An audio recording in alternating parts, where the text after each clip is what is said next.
Paranormal evidence. Tonight, see what truly exists inside the world of the paranormal. Inside. Join the discussion and review some of the best paranormal evidence captures from a wide variety of experienced and up-and-coming investigators. See and hear what they capture, where they captured it, and how they captured it. Right now on Entity Voices Paranormal evidence.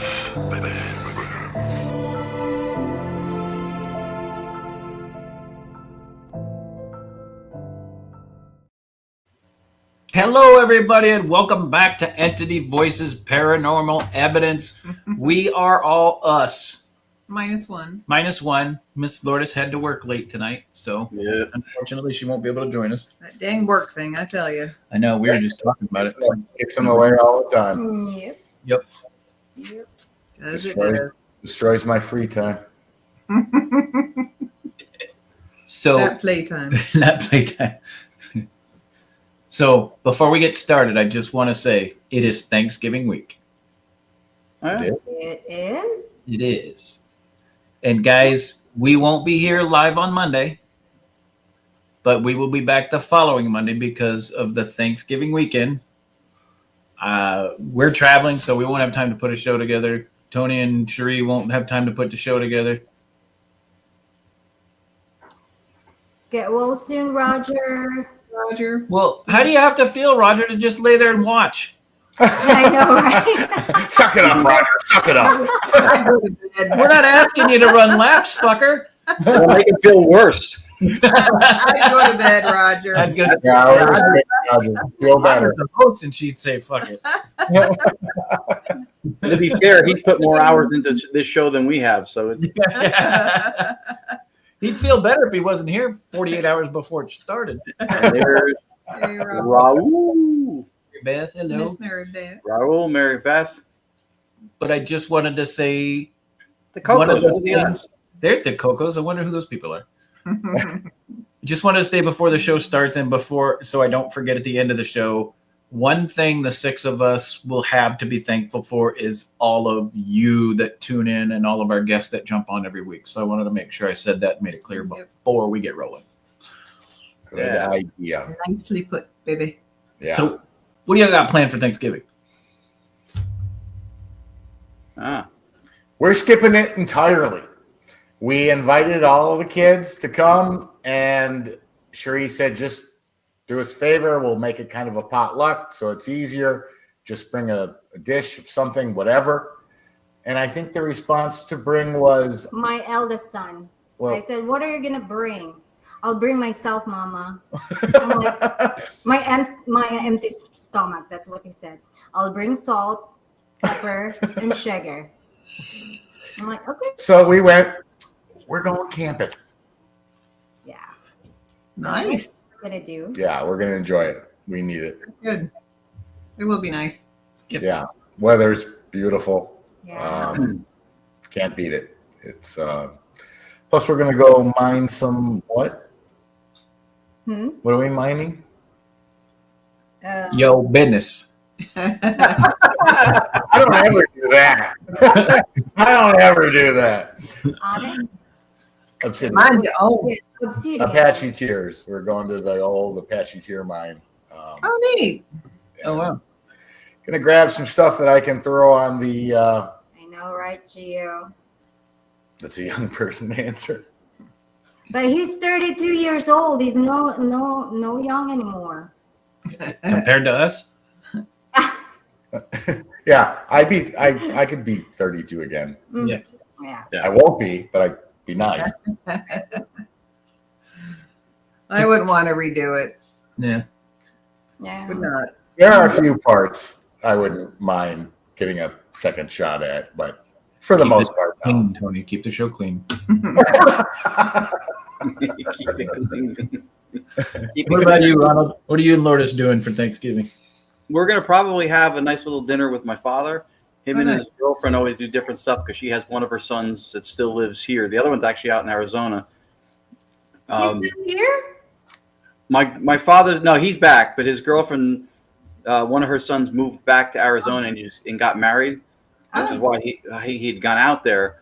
So we're gonna have dinner with him, and my son's back from college all week from Huntsville, and so because he's an adult, we give him a choice. You know, you can go with his mom to his stepdad's family, or he can come with us. And he very much likes a restaurant that my father took him to last time, so he's coming with us. Nice.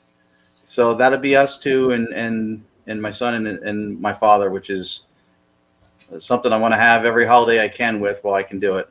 Absolutely. Of course. Absolutely. Makes sense. Awesome. Makes sense. We are driving to Toledo again Yep. to be with Audra's family for Thanksgiving. Mama.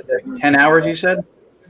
Yeah, 8.5. Coming back, it's 8 hours and 15 minutes going up, but coming back on Sunday, we hit the Thanksgiving traffic. Yeah, Sunday's no fun. And as you come down through West Virginia, three interstates combine into one, Yeah. and then don't dump into two until you get down into the northern part of North Carolina. So that section is a biatch. Yeah. So it usually takes us anywhere from 9.5 to 12, depending on if there's an accident or. Yeah. It feels like 48. Be That careful. 1 year it did. Yeah, it did. It was bad. And So not state 48. There's a tunnel as you leave Virginia that goes into West Virginia. It cuts right through this huge mountain, right? And it's about a quarter mile long. Well, there's a second tunnel in West Virginia that does the same thing. And they tell you not to pass in the tunnel because you can get an accident, right? Yep. Well, the 1 year it took us almost 13 hours to get home because some asshole decided. Passed. Huh? I said because he passed. Yeah, some asshole decided to pass in the tunnel and wrecked. And you can't. It's not like they can maneuver people around the mountain, right? So you basically Had to wait. sit in a parking lot on the interstate waiting for them to clear. They clear everything up. Wow. I think they can maneuver people around the mountain. If I'm not mistaken, there was a song about it. We'll be coming around the mountain. There you go. Yeah. Good call. Good Yeah, call. but those fuckers had donkeys, which is what you would need to get around this mountain. You were stuck in traffic because of an ass. See the similarities? True. There is a way to get around it, but it's like it adds like 2.5, 3 hours to your drive because Wow. How yeah, long did you sit there for? we sat there for an hour and a half, 45 minutes to an hour and a half. Yeah. Still better than that. Still better than that. Not bad. But that's because we must have showed up right after the accident because we were like parked right outside the tunnel. Wow. But traffic behind us was about 2, Oh, 3, it's 4 bad. miles I'm back. glad we were not there. Yes. Wow. It's gorgeous. Kind Fun, fun. awesome. Should be good. It should. It's a good. Any time with family is a good time. True. Yep. That's right. That's why we like Monday nights. Speaking of Family. Speaking of family, being with family and being thankful for something, tonight's show is something that I know is very much looking forward to because two of the best investigators, two of the best people, been to their public events before, treat everybody. There's no such thing as a category of a paracelebrity and everybody else. Like everybody got treated like royalty. When you come to their events, everybody gets treated well. Everybody's considered, can participate. The location that we most know them for is fantastic. And both of them in the last 2 books that I've released, Paranormalization, Memoirs of an Academic Layperson, and Afterlife Contact, both of them have contributed a chapter, or to what I made its own chapter. It could have been 2 pages or it could have been 20, because they both have really, really valuable insights and approaches and intelligent means of looking at and assessing, investigating, evidence capture and evaluation. So these are 2 people I'm proud to call my friends, and that's why whoever reads my books will also need to know who they are, because I thought it was important. Nice. and what's really awesome is in May, Audra and I get to investigate Tala with them. Yeah. Oh, awesome. Private. Oh, very cool. Nice. So without further ado, A D. everybody say hello to Frankie and Anthony of ParaSight Investigations. Hey, guys. Hey everyone. Hey, Oh, welcome, guys. how can we I'm ready to go. That intro, Yeah. I'm done. You know, That's the show. Good night, everybody. See what I mean? So Yeah, you guys both, after you get through the opening, introducing yourself stuff, you both have two unique things you bring to the field. I think would be cool to make sure we touch on before the show finishes. So towards the end, we'll have our normal shameless plugs. Frankie, you've been on before, right? mm-hmm. So let's start it off by, since it's been a while, why don't you guys introduce yourself, what got you into the paranormal, and tell us what ParaSight does that's so unique. Who's Frankie, I going? think I'm going to leave that to you. Okay, all right. So I'm Frankie Adao. I've been in the paranormal, into paranormal stuff, probably unofficially like the last, I would say, like 8 years. And met Anthony by happenstance, and it's just been a brotherhood from there. I come from a psychology background, so I'm a forensic social worker, and I got into doing this a little bit more kind of seriously, for lack of a better term, when I started working with individuals who had schizophrenia. So they would tell me things about like what they were experiencing, hearing, seeing things, and it would be people from one end of the state to the bottom of the state, no idea who each other were, and the details of the experiences were like uncanny to the detail. So I said, is this really psychosis? We label it psychosis, schizophrenia, but are they experiencing stuff that we just can't explain or choose not to explain in science, and labeling them with like a mental health disorder? So I kind of started going to some of the paranormal tour companies investigating, and that's how I met Anthony. So I'll let Anthony introduce himself, and then we can maybe talk a little bit about that experience. Yeah, all right. So I'm Anthony M, or Anthony ManiacalTricycle, as you know me on Facebook. I think one of the big things that I talk about is I've got about over 20 years of law enforcement experience, and I kind of apply a lot of, thank you. I apply a lot of the investigative procedure to how we conduct paranormal investigations. I think it's a slightly different approach than other people take, but it's been able to help me come up with a system that we like to use to kind of grade or score experiences or footage or however it might be, to kind of get people to understand a little bit more as far as what we deal with. And that's my big thing. Well, that's awesome, Anthony. But the one person here that can absolutely relate to what you just said is Mr. Allgood, because background, law enforcement background as well. And I remember first investigating Phelps Dodge. I mean, it was with them, and it was like a whole nother experience because of the attention to detail and the unbelievable. Yeah, I love what you guys do, because I think you both bring to the field, to the table, two different things that are, I think at this juncture in the evolution of paranormal investigating, ghost hunting, whatever, are so necessary. Anthony, with the grading system of evidence, we've all seen different garden variety labels of Class A stuff that was everything from A to Z in quality, but they're calling it Class A. So I think what you bring to that, some kind of a structure for categorizing and evaluating and assessing, is huge. I think it's a big thing, and it should be looked at.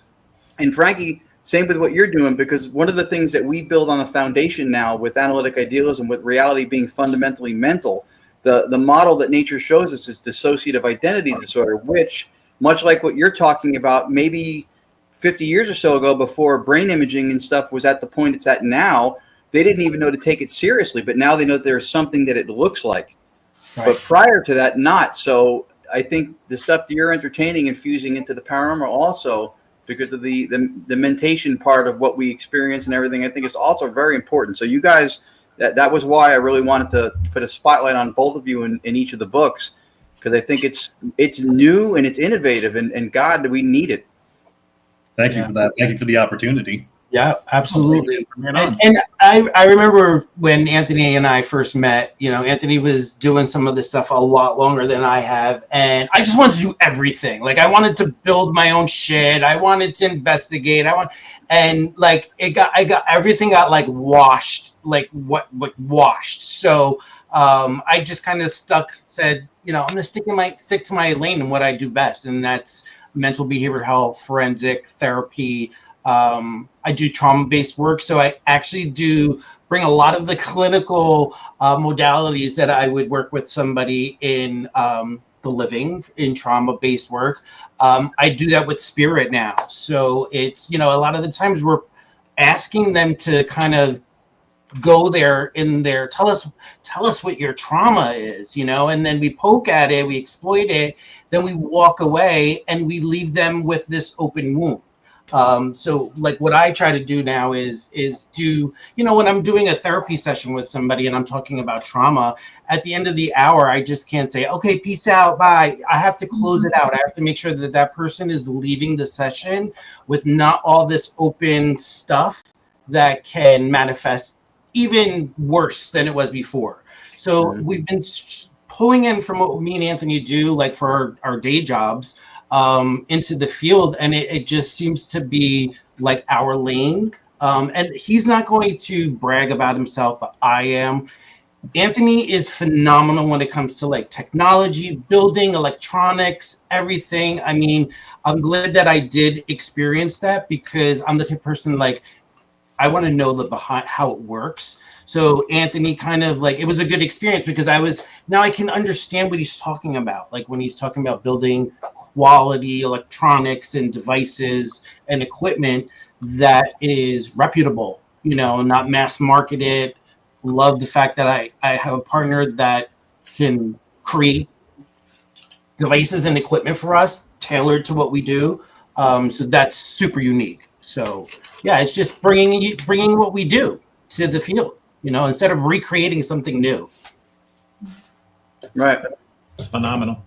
And if our audience is paying really close attention, by watching our show every week that Frankie and Anthony aren't really here to be guests. They're here for an evaluation on all four of us. That's why Lourdes didn't show up. She's the one that would pass, so I didn't have her. No. We hit the one sane person we had. The rest of us are doomed. But I also want to say, like, a special thanks to you guys, because when Anthony and I were first starting the group, we were in it just to have people come together and have experiences doing paranormal research. And a lot of the feedback that we got from you guys early on is some of the stuff that we keep core to our mission today. I remember Ron came to one of our first events and he was like, whatever you guys are doing, don't change it. Improve on it, but don't change it. And we kind of stuck with that model, and everything we do is just for ourselves, and the work will speak for itself. Yep. Taking that advice to heart. Yeah. Yeah. Agreed. Yeah, that's where it came from, and the way you guys treated everybody, the thought and effort that you put into the event, engaging the way you make it for the public, it was really, really well done. So yeah, I agree, and I've done a lot of public events by groups who really know how to do a good job. So it was impressive. That advice was genuine for sure, and you've done a lot to help us too. We met Daryl Marston at a Ritz event that you had us come down to, and he's done a lot of things. He still cheerleads for us very much and drops our names. So we wouldn't have had the opportunity to cross his path like that if it wasn't for you either. So you guys also are community members who understand the give and the take. So Anthony, real quick. So part of the show with your evidence clips that you guys sent in tonight is Anthony's going to do a MEGS assessment for each clip. Explain to our audience what MEGS is. Yeah. So the short version is It stands for, well, for now, because I don't like throwing my last name out there too much, but it stands for the ManiacalTricycle Experience Grading System. And what we do is we basically break down paranormal occurrences into either an empirical category or an anecdotal category. And the simplest way to distinguish the difference between the two is empirical occurrences, footage or data or whatever you want to call it, is something that can be verified by playing back footage or reviewed by playing it back. So whether it's video or audio or a photo, you can look directly at that and say, that's what happened. That was an EVP that sounded like someone saying hello. That is a shadow that looks like it's in the shape of a person. It's a very simple cut and dry approach with the empirical stuff. Either it's there or it's not. As far as anecdotal, the short version for that is essentially anything that is not empirical. So it could be something as simple as you experienced something, but your camera wasn't facing what you saw, or you felt something, or if you're working with someone who may be a medium or someone who's psychic, they can relay what they see, hear, or feel, and you can't review that on footage. You can't reveal what they saw or felt, but it doesn't discount the fact that it happened.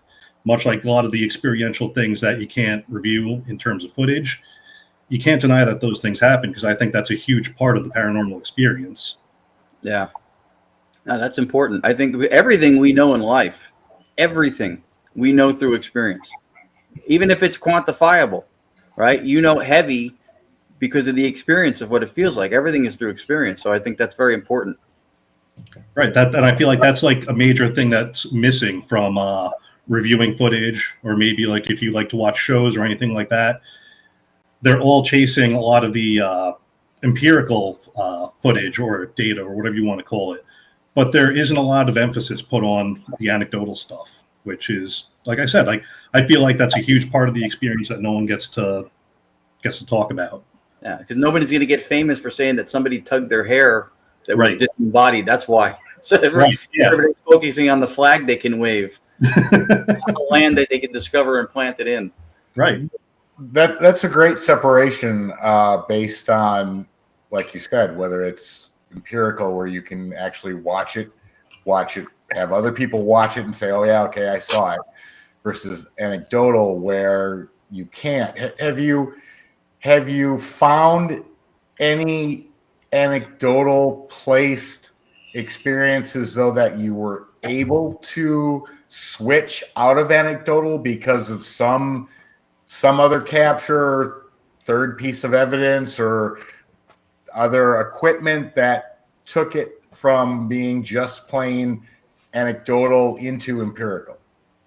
That's actually a great question. I gotta stop and think about that. So yeah, actually, I could talk about the shared experience between Frankie and I when we first met. We were at White Hill Mansion, and there was kind of a lull in this. It was a public investigation, and there was kind of a lull. I was talking to the hosts, and I had an SLS camera that I put together, and I was all excited to use it because it was like the first time I got to take it out. And I was all happy about it. And someone comes over and they say, "Is that camera on right now?" And I'm like, "Well, I could get it powered up in like 2 seconds, no problem." They're like, "Okay, good, because there's someone over here in this room who's saying that something is holding him down." So I get to this area in White Hill Mansion, and there's a guy rolling around on the floor, saying something like, "He's standing on top of me. He's standing on top of me." So automatically in my day job, I'm thinking, what I know from my day job is, all right, this guy might not be having a paranormal experience. This guy might need someone else's help.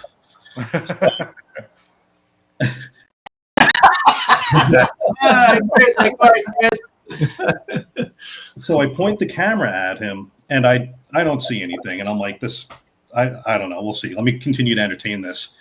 And I pull back a little bit more, and I'm about maybe 10 feet away. And then all of a sudden on the camera, there's this stick figure that's standing exactly where he's saying this stick figure is. He's saying he's standing on my shoulders, he's standing on my shoulders, and there's a stick figure that goes from the floor to the ceiling, and its feet are right where his shoulders would be. And it was it was incredible. And I'm looking at this and I'm thinking it's got to be something else. It's got to be tracking something else. But it was on a section of the wall where there was no molding, there were no pictures, there was no clock on the wall or anything like that. It was a blank wall, and there was this thing doing exactly what this person was talking about. Oh, wow. Awesome example. That's what I was curious if you said. And that's how we started. I actually heard all the commotion. I was up in the creepy bathroom and heard what was going on. I came down the stairs, and Anthony was like on one of the landings with his SLS camera. And I've only seen them on ghost shows and stuff. So I was like, oh, I'm going to sit right behind this guy and watch everything that's going on. And it was like amazing, because if this guy was saying that there was somebody standing on top of him, again, Anthony's job, my job, we kind of hear things all the time. So we're not generally surprised when stuff like that comes up. But to see the actual like an image of what this guy was experiencing, they call it the hostage, like he was being held hostage. It was fascinating. And I was doing podcasting at the time, and something compelled me to I wanted to do an episode on it. And I'm the type of person where I'm not going to steal somebody's footage without permission. So I tracked Anthony down. He happened to put it on Friends of Whitehill's Facebook page, and I communicated with him, and the rest was history. That's how we met, and that's how we just basically said we're going to try to create a team that is, does come from a science-based, evidence-based kind of mission, but also open to believing other experiences that may not be scientific. So, and I don't come from that. I come from a science background, but more of a health science background. So to have Anthony bring that, the analytical kind of side to it, I loved it, because it kind of sets us apart from the rest. I think what Anthony is bringing to the game is validation for people, rather than it just being some hokey. I think it's, people call us a fringe science, but when you do stuff like how Anthony is, it brings validation to why this should be considered a science. Parapsychology for me is a real thing. So, to kind of wrap it all together, that's what our mission is. So parapsychology is a real thing, and it's definitely applicable. I don't think the paranormal is ever going to be a science or a pseudoscience. It doesn't fit any of the tenets of science and what they say that they evaluate at all. And certainly wouldn't be a pseudoscience if it's not trying to be a science in an empty or absent of process way. Right. But I think that sciences can be applied to the areas that they can be applied to. Mm-hmm. I like with the MEGS, I think is what's really cool is it's encouraging assessment. There's a lot of just opinion and just, oh, this is A, this is class A, this is this and that. And there's not a lot of an assessment to the quality. Yes, I mean you're forcing people to look at this and go, where does this fit on the scale? Honestly, and that's great. That's a great point, Ron. But even with people calling even something such as parapsychology a pseudoscience, I mean, just isn't fair. I mean, if you look at the way parapsychologists interact, it's clearly a social science, whether they believe it or not. Using pseudoscience for parapsychology just seems unfair, because it's a social science without a doubt. Right. 100%. Yep. Who wants to see some evidence? Well, yes. Yes. Frankie's like, fuck it, I've seen it. No, we're super excited because no one has seen this footage yet. So really, Nice. all of them. All of them. This is all exclusive stuff for the show. Oh, wow. That's right, y'all. You saw it here on Entity Voices. That's right. That's awesome. A couple of people were asking questions, and I just wanted to answer those. I think Raul was asking where in Whitehill it happened, and it was in the foyer area right where the steps go right up to the next floor. So it was that big open area, like if you were to walk in through the main entrance, not the back entrance. It was right over there, and he was rolling around actually not too far from the front door. As far as the person who it happened to, Todd and Carmela, he was able to get out of it, whatever was happening. If I recall correctly, someone had some Florida water that they threw on him, and a few other good intentions were what's Florida water? I'm not entirely sure. I just remember someone saying it, and I looked it up once, and I was like, okay, that's interesting. But from what I know what Florida water is, it's the only thing that I can kind of like equate it to is like holy water. Yes. Yeah, so it's used in a lot of different cultures. I used to go to this shop in the old town that I used to live in, and they sold Florida water that you can clean your floors with to like help protect your home. So yeah, it's just something. It's something that people use in different cultures for protection. No, I appreciate the explanation. I just had never heard that. Yeah. Holy water for Puerto Ricans. Yeah. It kind of is. I have a bottle of it here. The first group I ever worked with when I lived in LA is where I learned about it, and they used it all the time. It's supposed to be something you use along the lines of like sage or Palo Santo, right? For purification and cleansing and all that kind of stuff. I didn't know if it was like tequila, but instead of the worm, it had a little alligator in the bottom. There you go. It's Florida water with some bite. No, I'm just kidding. So Florida water is a perfumed water that's used in religious or spiritual rituals. Some people believe that it wards off negative energy to bring good luck. You use Florida water to cleanse your home, your clothing, your altars, spritz it on your body, and attract good luck, repel bad energy. Yeah, along the lines of sage and Palo Santo, right? Ritualistic. Yes. Mm-hmm. Good to know. Thank you. Need to get some. But he did it like Anthony was saying. They escorted him out, made sure that he had there was no medical concerns or because I think there was also an EMT there that just all happened to be in the area. So if that was going to happen, it was like the great place because you had a bunch of different people who kind of were able to say like, don't lift him up just in case he was having like a medical emergency or something like that. So it was handled very, very well with White Hill. And that's why we love we have such an affinity to White Hill because wasn't for that event, we wouldn't be here talking about it right now. So it holds a very special place for us. Yeah. White Hill. It's awesome.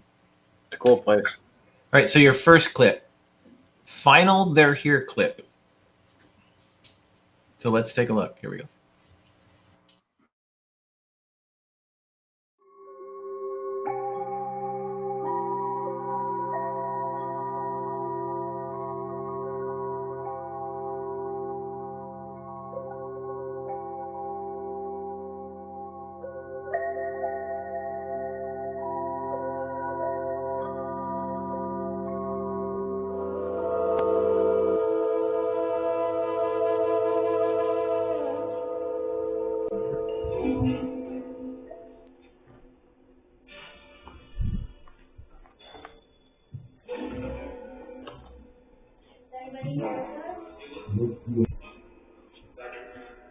Who's here? Can you say it in?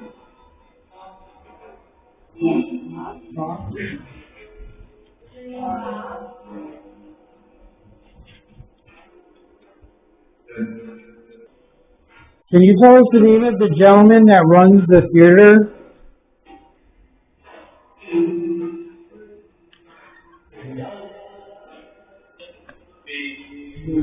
We heard it say the name. Can you say it again, please?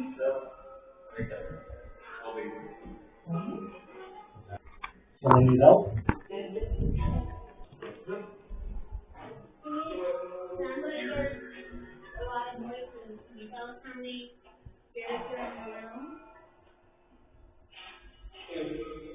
Hey. How many women? And how many men?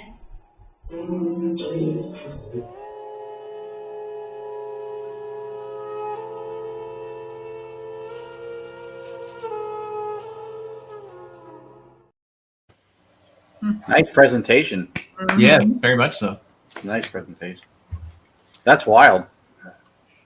What's wild was the first thing that we got was weird Staticom. That's the room. I was just gonna say that, like, when Ron and Lourdes have ever come and brought Staticom to the Ritz, it's always been in that second floor rehearsal room.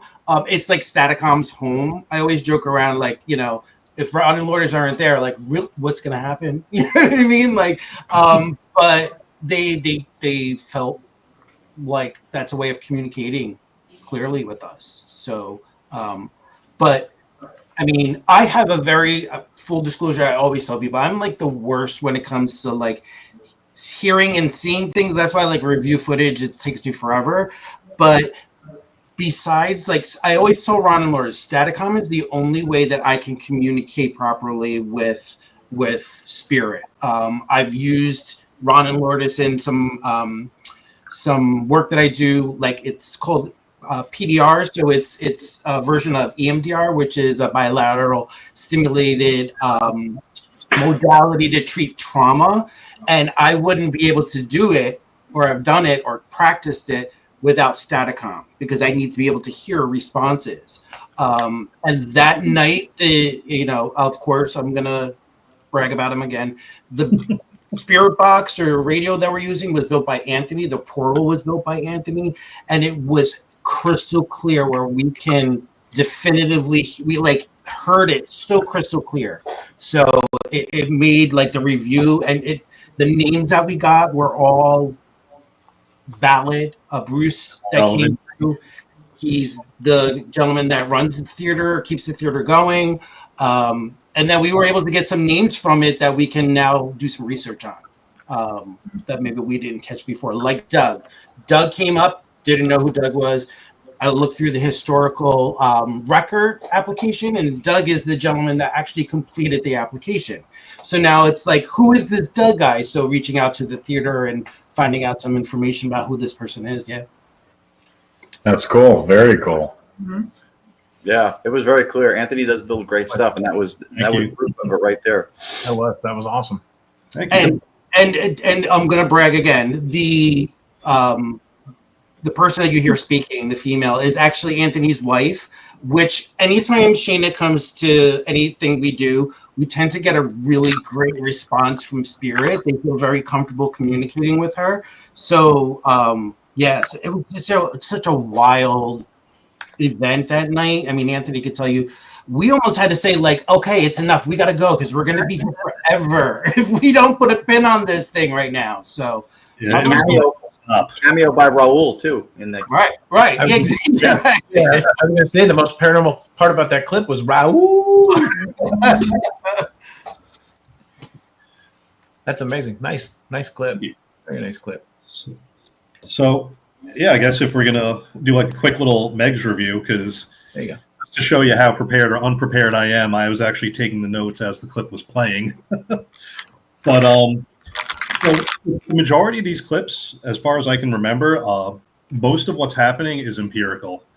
A lot of the time, we would catch anecdotal evidence. I usually tell people in attendance at our events, if you feel something or you hear something, just shout it out nice and loud. So that way, if we have our body cameras on, we'll be able to catch someone saying, hey, I felt a chill here, or I felt something touch me. Sometimes it works. Sometimes folks aren't as vocal as you'd like, but that's just kind of how it goes sometimes. But if we look at things, the first thing that comes up is Staticom, and I thought that was pretty audible, because usually the way I consider this is if something is loud and clear, as in like if you were to play it to 3 different people and they could understand what's being said, then that's considered loud and clear. If there's a little bit more interpretation that's required, then I'll put it in anecdotal, but I'll still make a list of what it could possibly be. You know, we still heard something. We're not entirely sure. It could be any one of these things, but since it's up to interpretation, it's going to be anecdotal. But the first thing that came up was Staticom, so I would give that 1 point. The next thing that came up was the name Bob, which has some relevance, as Frankie could talk about if you want to, but that would be another point. We'll come back to it. The next, there was a question, and I think it was, can you hear us? And the answer was yes. So the thing is, because we have timing and relevance, thank you, Ron, for bringing that up.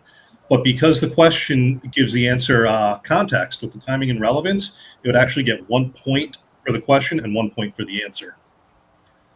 From there, we got a series of names, which are Bruce, Dave, and Doug. Because that was all one thing, that would get 1 point. And then there was a help me, which was another point. Then Shayna had asked, any idea what that noise is coming from? All right. Am I the only one hearing that? No, I heard. We heard. Was it this? Yeah. That was me. Oh, okay. I wasn't sure if you guys were trolling me or what. Like, this guy's getting boring. No, I just want to warn you, Tony doesn't stop eating. I just need snacks. Listen, I'm all for snacks. It's all good. So there was a question of how many spirits are here, and we got a response of 8. So that was, again, a point for the question, a point for the answer. There was another question, I think, of how many women, and it was 6. So again, 1 for a question, 1 for an answer. And then how many men was the question, and it was 3. So basically what that was is between the questions and the answers, that would have a total MEGS score of 13. And the importance of that is it gives some kind of numerical value to your footage. So if you play, this was originally made to present any sort of findings to private clients. And with private clients, everyone's all over the spectrum in terms of believer or skeptic, or as I like to say, like Mulder and Scully. So you have to kind of find that common ground to say, this is what we're seeing, this is what's happening, and let's put a numerical value on it. And it's kind of something that if everyone looks at the footage, they can all agree that they saw that's what happened on the footage. So that's awesome. I'm going to assume then that the MEG score can only be applied then to empirical. Well, it's usually applied to the empirical, but at the same time, there's a certain amount of trust that you have to have between your investigators and what you're presenting. That's of course. Of course. You know? So, yeah, you're not going to be able to review a lot of anecdotal stuff. Right. That's just the nature of it. But you can't deny, at the same time, you don't want to deny that it happened either. So you still have to make a note of it in any which way, which is why I was saying earlier, like, if we have an event, I try to tell people if they feel something to be vocal about it, say something. So at least then it can be acknowledged. Right. No, Yeah, that's awesome. There's instances before. I know I've been at events when like a female with long hair will say that somebody pulled her hair, but there was no one behind her. And then you catch it on a camera. You actually see the hair moving. Like you see the knee-jerk reaction to the feeling of it. So, which is why I love the question Tony asked you in the beginning and then your answer to it for a way that you saw one going from one category to the other. Because that would be the way you would be able to do it. Absolutely. Yeah, correct. Awesome. Thank you. All right, so let's move on to the next one. Vinyl puppies. Oh, my favorite. Vinyl? Depends on what kind of puppies we're talking about here. The good ones. Okay, let's see what this one is then. Because I know what my idea of good puppies are. Not those puppies. Oh my God, Crystal. Ron just got on. I just got it. I was like, wait a minute. Isn't this the guy who wanted to keep it PG a minute ago when someone else was saying it? I'm like, you see, I'm flushed and blushing. All right, here's that clip.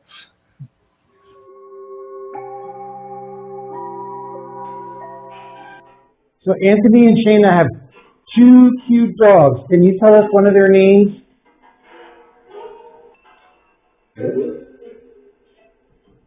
Is that it? That's what I heard. Yes, one of their dogs' names is Pickles. She's our mascot. And now, well, I don't want to say the other dog's name. Can you say the other dog's name?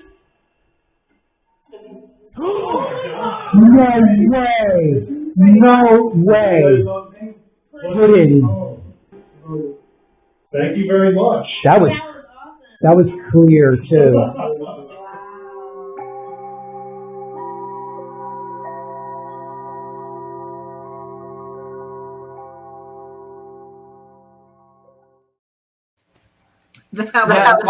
Come on, y'all. Pudding? Pudding. Pudding and pickle. Apostrophe, no G.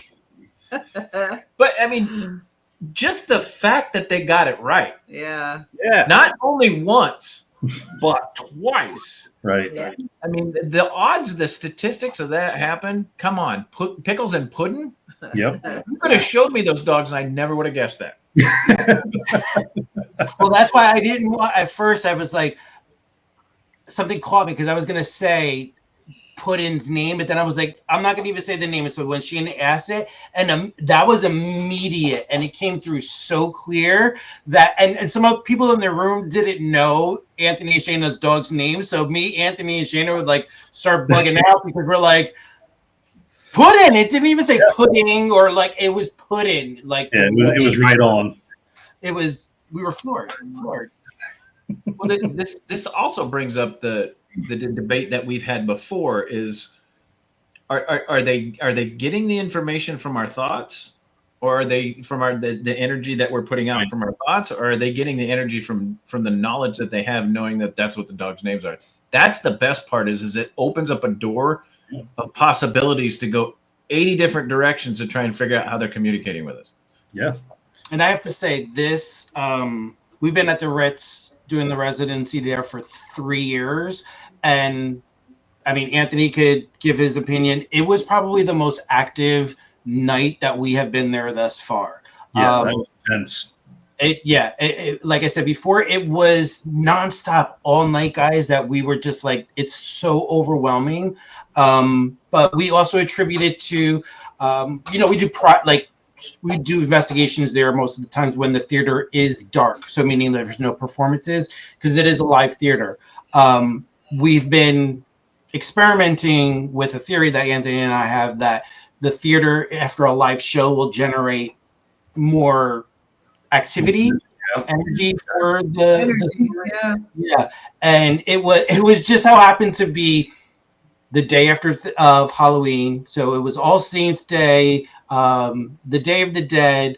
I'm gonna mispronounce it because I was looking it up today, and I it's pronounced Samhain. And so it was like all those three together, plus the theme of Dracula. It was just, I think that's what lent to the night being so active.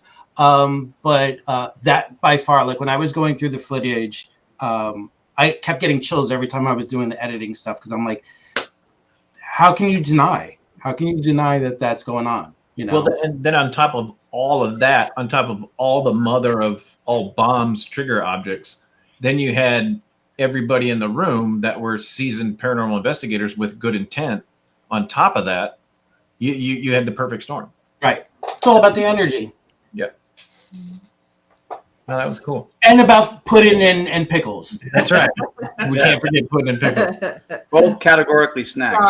Yes. Well, we already established we like. we had a rule when we got our dogs. They were like, we're going to go with all food names. So we actually have a running list of dog names now. And so everybody knows I usually get to review the clips before the show. Mm-hmm. So I knew what kind of puppies they were. But I didn't get to review them this time because, Anthony and Frankie, because this is new stuff and nobody's ever seen this before, they sent it to me last minute for the show, and I waited for it because, he said nobody had ever seen it before. So I didn't get a chance to see these either. So that's why, nice. And yes, Audra was kicking me under the table. At least once a show, or I have not had a good show. That's right. It's never very hard, though, I promise. This is like, clarify here. Yeah, that's not a statement you want to hear. No. No, that's not what you want to hear come out of your wife's mouth. That's not at all. It's not very hard. Oh, and there's a pup right there. So we're off the rails again. Anthony, you've learned by now that there's no maturity in this show at all. Right? That's fine. It works out perfect for us. And to give you guys a life, so Audra, everybody says she's an angel, she's a Disney princess. She is because she deals with me. I'm going to give you one example before we go to the next clip. Audra decorated the entire house for Christmas this weekend. And on one of the chairs, she has these two little Christmas bears, a Santa Claus and a Mrs. Claus bear, and she set them on the one chair kissing each other sweetly. Oh, that's cute. By the time she came back at about 7 p.m. tonight, they weren't kissing anymore. Uh-oh. The same. How dare you defile my bears? Oh. All right, so we'll go to the next. That's why I get kicked all the time, guys. Anthony, did you want to megs that real quick? Yeah, sure. No, this is a quick and easy one. So there were two questions. The first question was, we have two dogs, and the replies, there were two. There was first a woof, and then there was pickles. So that's 3 points right there for the question and the two answers. Then the other question was, there's another dog, and the answer was puddin'. So it's a point for the question, a point for puddin'. So that whole clip would have gotten a MEGS score of 5, and it was just based on the questions and the empirical occurrences. So I got to ask you a question, Anthony, on your MEGS score. Yeah. So like the first clip scored a 13 because the amount of questions, the amount of timing, relevance, and accuracy, right, and the answers. Correct. So why would your scale not increase in point level of the accuracy like this one? Or the difficulty. The difficulty. As far as like the difficulty of the questions, or correct? Because I feel like the difficulty is can be subjective. I think that also I try to keep everything simple so that if having something like a level of difficulty for questions and trying to incorporate that in the whole point system, now you're creating a scale instead of basically making tally marks. And it's just further, like, I wanted this to be nice and simple so that if someone were to get like a quick how-to from me, they could immediately apply it. Gotcha. I wanted to make it very accessible for everyone to do, so that way there's very little, basically, so like less people would have to be coming up to me and asking, okay, so did I do this right or did I do that right? It's like, I'm just keep it simple, stupid. Gotcha. With me being stupid, so that's. So you're standardizing the process in order to not make some of the scoring vague. Correct. And I like that. Even with like the anecdotal stuff, because I remember I was discussing it and someone had said, well, why don't you have different scoring levels for anecdotal stuff? And I was like, well, you can't validate someone's experience. You can't say that my experience is more relevant than yours, as yours is more relevant than mine. Right. So I try to keep it nice and simple so that anything like difficulty with empirical stuff or questions or a more valid anecdotal situation, I wanted to avoid that altogether. Yeah, that makes sense. In regards to Chris's point, though, because you were given a point for the question, you were given point for the answer. If Correct. the answer comes back incorrect, do you ever deduct points? So I think where Chris was trying to go was, how do you balance one clip against another then based on the MEGS score? And knowing that if they ask 6 questions, they've already got 6 points, regardless of whether the answer was correct or not, versus a clip that asked 2 questions but got both questions answered correctly. I think that's probably what you were looking at. Oh, okay. Oh, no, yeah. So thank you for rephrasing it. No, I like the questions because then it makes me think too, because sometimes I come up with these things and they make perfect sense to me and they go out there into the world. I love the way you're doing it. That's awesome. Yeah. Thank you. So I don't necessarily count an incorrect answer. If I really wanted to explore that further, I could still argue. I could still give it a point if it's something that's loud and clear. But I usually only grade the correct answers, not necessarily the incorrect ones. So like we've had things where we've had things like, let's say with the questions of how many spirits are in the room or whoever it might be. I can't validate that, but it's still a relevant answer. Like if they answered like, if they answered like Webster's dictionary to how many people are in this room, then that doesn't really match up with it. But if they throw out a number, or if they throw out something along the lines of where it sounds like a response, or it could be a relevant response, then it would be acknowledged and get scored a point. Gotcha. So you use the same principles like as an algebraic equation. So your variables are your timing, your relevance, and your intelligence. Correct. Right. That's a great way of putting it. Thank you. I would have never thought of it that way. And Anthony's doing MEGS clip by clip, but like when we did when just this room alone, he megged from start to finish. So which is what we got back was probably, I mean, Anthony could say till date, like it was like a score of like 46 or something. Right. It was like, holy shit, you know. But you could see, like, when you put a number on it and you know how the system works, you could see, like, just how much is going on. And I think that's just the simplicity of it makes it very accessible for everybody. Okay. All right. Here's the next clip. Final light show. Here we go.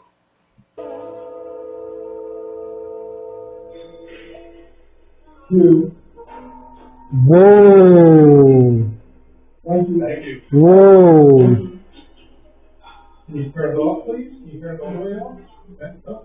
All the way off, please. Pull away from it. One way. Thank you.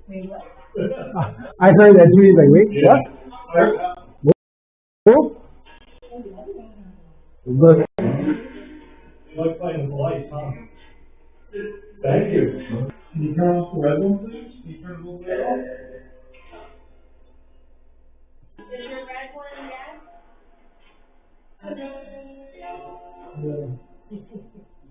Yeah. Yeah. Can you turn all those lights on the floor again? Oh, no, thank you. Ooh. Thank you. Thanks. You're repeating me? Yep. How about the one on the floor? Can you do that one more time for us? Now you're just messing with me, aren't you? That's all right. Then you're gonna have fun. So what do you think about the performance that we just saw? You liked it?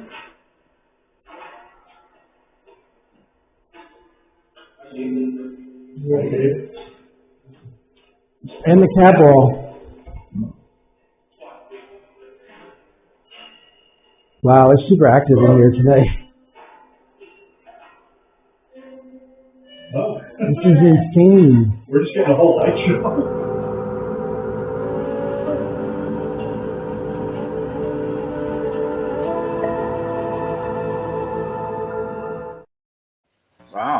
Wow. That was accurate. Can you tell from my excitement? I'm like, whoa, this is great. I think Frankie should get 2 points for the whoa. That's 2 points, I think. That was cool. Yeah, that was. Yeah, that was really and good. it was like that the whole time we were in that room. I mean, what we sent you guys was a fraction of what how much time we spent there in that room. It's a great room.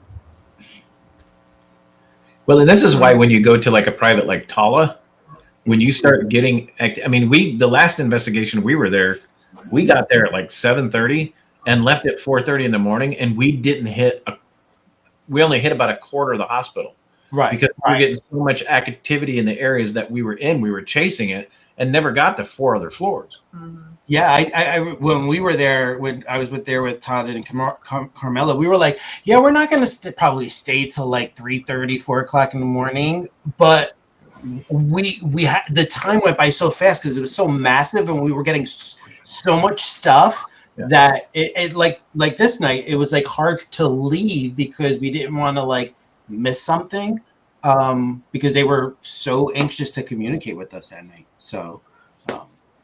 Yeah, me, Anthony, and everybody were just like, okay, we got to go eventually. Like, we got to go shop at least, get some time to rest and get home and stuff. But it was fascinating that night. Fascinating.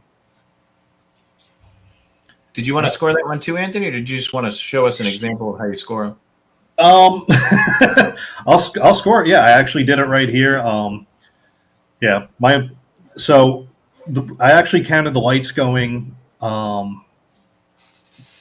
11 times, and I think I might be off by about 2 or 3. I think it was actually 2 or 3 more times in addition to that. We had 1, 2, 3, 4. I counted 4 questions, and there were actually 1, 2, 3, 4, 5, 6, 7 responses. 7 which were I want to say 1, 2, 3, 4. Yeah. Some responses were verbal, some were responses with the lights. So with all that, and again, unfortunately, there was nothing anecdotal happening, but that actually got a score of 22. Just based on, again, 7 answers, 4 questions, and 11 either flashlights going off or the cat ball going off or the floor lights going off. Wow. And you do a MEGS score for every clip that you guys have. We actually, anything that we present, it would be me scoring the clip or any of us scoring the clip. Otherwise, we could also just expand it to the entire investigation also and score the entire investigation. And if that were the case, then it wouldn't just include the footage. Like if sometimes I'll make notes of something that I might have felt, or someone else tells me later on I felt something in this room or whatever it might be, that gets applied to the anecdotal score as well. Wow. Good Lord. Yeah. So do you do double review, or do you guys do review together so you can score it while he's looking for evidence? So both. Jesus. A lot of the time, flip and review. Yeah. It's a lot of legwork, but I think it's worth it, and it's just because I do get a little particular about like tracking all the variables and everything. Wow. Blame the law enforcement background. Yeah, for fuck's sake. But I'll score something, and then I'll tell Frankie like, "Hey, check out these clips," and then he'll get like this like sloppily written worksheet that I did, and I'll say, "Hey, maybe you heard this, maybe you didn't. What do you think?" And we'll go back and forth like that. Mm-hmm. So without getting too deep, Anthony, since you protect your identity a little bit, so what division are you currently working in? So right now, I'm working in a training division. I did about 10 years. I did about 10 years just on the streets, running around in the car, chasing the radio. Yeah. Okay. Judging by your analytical side, training is a great position. That's a fantastic opportunity for you. Not only that, with the amount of field experience you have, there's no better trainer. Thank you. Yeah. Fantastic. All right. So the next clip is final names. So here we go. What's your name? You didn't hear that, did you, Frankie? What? You didn't hear that, did you? There's a couple of names, but I thought I heard the name that usually pops up here. Or Dana. Did you say the name Dana? Is your name Dana? What? Yes. Or Bruce?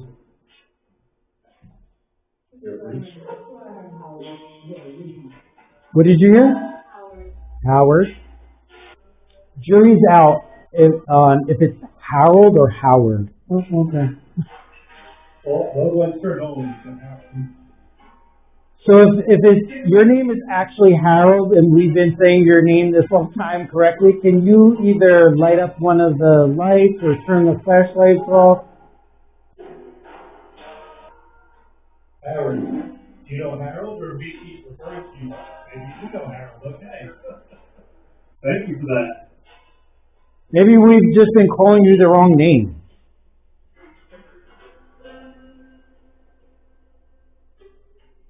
Have you been told you the wrong name? And you like something else? Let me know that you told you the wrong name.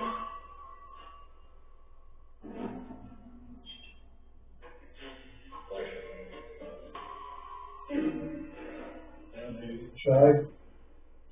That's okay. You guys communicate with us a lot.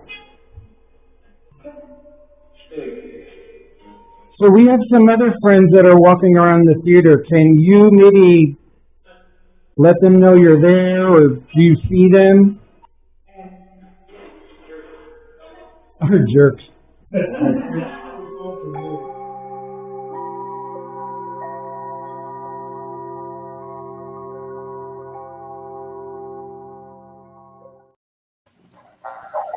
Wow. And that's what was, for me, the wild part, because in watching the footage back, we were getting I don't want to say responses because they weren't responses at the time, but we were getting information from the communications before we would even ask the question.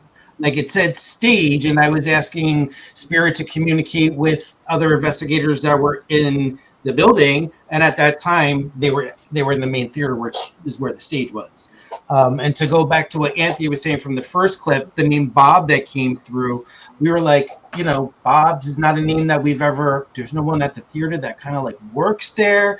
But then the weekend after this footage event, where this footage has come from, we had Father Bob at the Ritz, which was a wild experience in itself, because it came from a different lens with communicating with Spirit that day. So we've been finding like we're getting more of that stuff happening to us too.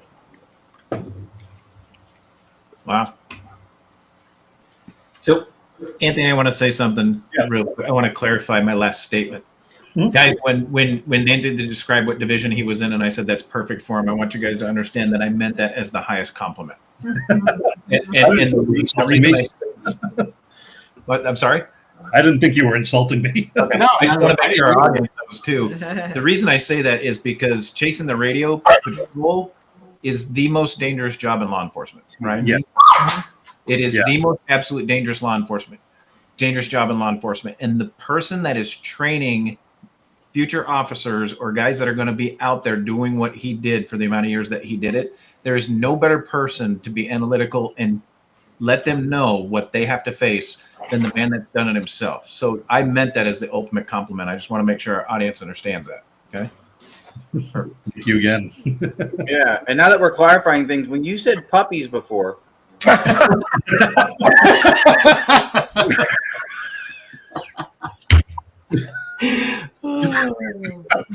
Abos, gazungas, etc. Go ahead and kick him. It's my fault. I want to say so much, but there's ladies present, and I was trained better than that. So, oh, don't let her. We're going to visit her family in 2 days. They're way worse than I am. Well, now we all want to come. It's a hoot. Be prepared to be offended and bring an extra liver. Extra liver. For sure. Not lying. Christoph. All right, Anthony, you want to score that one, bud? Sure. So I might have missed a couple of things here and there just because I was listening and trying to watch what was going on. But I counted 1, 2, 3, 4 relevant questions. And there were 1, 2, 3, 4, 5, 6, 7, 8, 9, 10 empirical occurrences, whether it was lights going off or relevant responses. And then I know there was at one point early on in the clip where Shayna pointed something out, but I wasn't sure if it was in the clip. So in that case, I counted that as anecdotal because I didn't see it on there. But if I play it back again and I saw it, then it would slide over to empirical at that point. But just in the moment, it got a MEGS score of 15 because, again, 4 questions, 9 empirical occurrences being the relevant responses or lights going off, and 1 anecdotal item that I didn't see tracked on the screen, but I could be mistaken. Okay. Yeah, So sorry, I blasted through that, but if you need me to go through it more or further expand on it, I'm happy to do it. No, you're good. I think so. You are the perfect person to do the MEGS scoring on your reviews, and I'll explain it why. Because the only time that your MEGS score becomes subjective is if you miss something in the clip. Right. I'm gonna tell you right now, y'all. This man doesn't miss much. I try not to. So the level of subjectivity goes down to slim to none. So I try to hold a high standard for it. I don't want to, you know, if I'm putting this system out there, I want to make sure that it works and people can appreciate it. I know that there was a question asking me about the system or a system or applying classifications. I didn't see whose name was on it, but if you could ask it again and maybe elaborate on it more, I can give you a better answer. Was it Paul Scott? Yeah, there it is. Do you have a system classification that you use for all the different encounters based on the variables you collect? I mean, ultimately, MEGS is the system. I don't know if that's the proper answer that you're looking for. I'll shamelessly plug right now for Ron, but if you check out his latest book, After Here he comes. There's a chapter in there that I wrote as a how-to for anyone who wants to get a better understanding of the whole system itself. And for clarification, guys, the book wasn't that far away. Ron's just short. That's true. It is. Prepared to be mesmerized. No. Trying to point to it, but it's not working. There I am. You megmerized. Yep. Mesmerized. Yeah. But yeah, if people have questions, a lot of the answers are in there. And a couple of the photos from the Ritz is you explaining. Oh yeah, that's me. When you spoke on it at the Ritz Theater. And what's the title of that book again, Ron? This is Afterlife Contact, A New Perspective. And where can it be found? Right over there. In my bookshelf. Yeah. I've got one next to my bedstand too. And then there's that one too. Oh, look at that. Yay. I know all those people. So yeah, we have a lot of fun at the Ritz Theater. So yeah, it's a great chapter. It definitely gives you some insights into where the thought process is behind the whole system. That's awesome. Yeah, very much so. And that can be found on Amazon, guys, since Ron was too shameless to do that. All the books are on Amazon. Much appreciated. That's this one, right? And then Frankie's in book 4, Paranormalization. Anthony M's in book 5. Yep, talking about PDR, which is what I was telling you guys about before about parapsychological desensitization, restructuring, and it's basically taking trauma from the back of the brain using bilateral stimulation to the front of the brain. So the theory is when you do that, people can bring up the trauma stuff and then reprocess it. I do dogs as well. It's some trauma right there. You said trauma and the PTSD. I'm not coming all the way out to Arizona, but the beauty of telehealth is, I'm here for your dog if they need it. Tranquilizers work just fine. That too, yeah. When all else fails, when the clinical stuff doesn't, just whatever makes it work. That's funny. All right, so the next clip is Final Curtain. Here we go.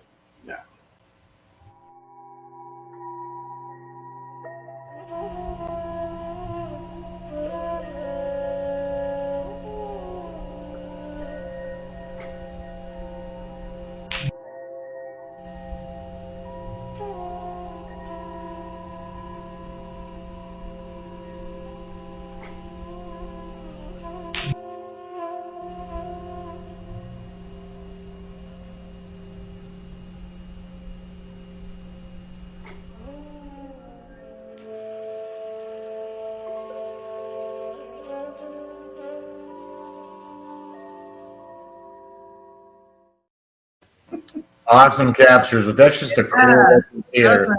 So that was just something that Anthony was like, we gotta give them. That was like maybe 2 weeks before the other footage that we've been showing you guys, and we were all scattered out, and we had a team doing a private there. Some of them left, and there was about maybe 4 of us, and we tend to do that. Like at the end of the night, we'll sit in the theater just quiet, no one saying anything, and there's a gentleman, one of our guest investigators there. He was sitting in the front. Nobody was saying anything, and we just happened to all be looking that way.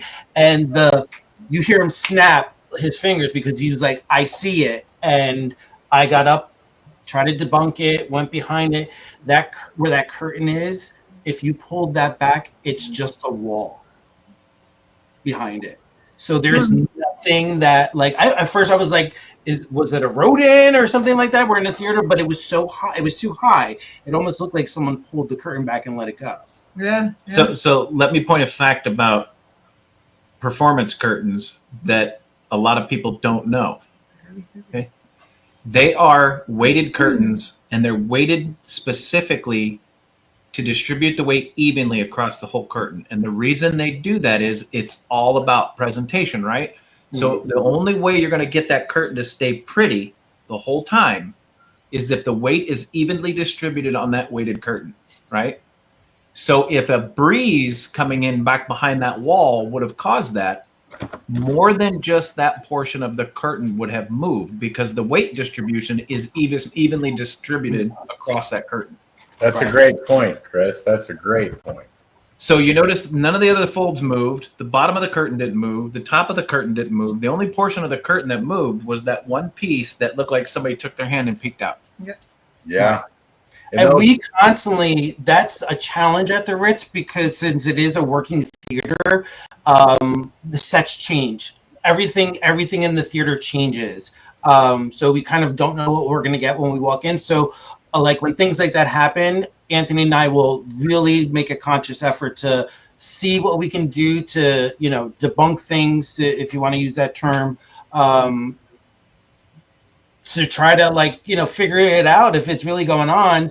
And because there's so much fluctuation, like sometimes there's more wind throughways backstage and all that, but it was, they were doing like Jesus Christ Superstar. So the set was very minimal. And I had to go backstage just to see, figure it out. And when I pulled the curtain back, I'm like, oh shit, there's a wall here. It's a wall. Right. There's no way even if somebody was standing behind there, let's just say, and pulling it back, if they pulled it back, you would see whoever was behind the curtain. So that was wild.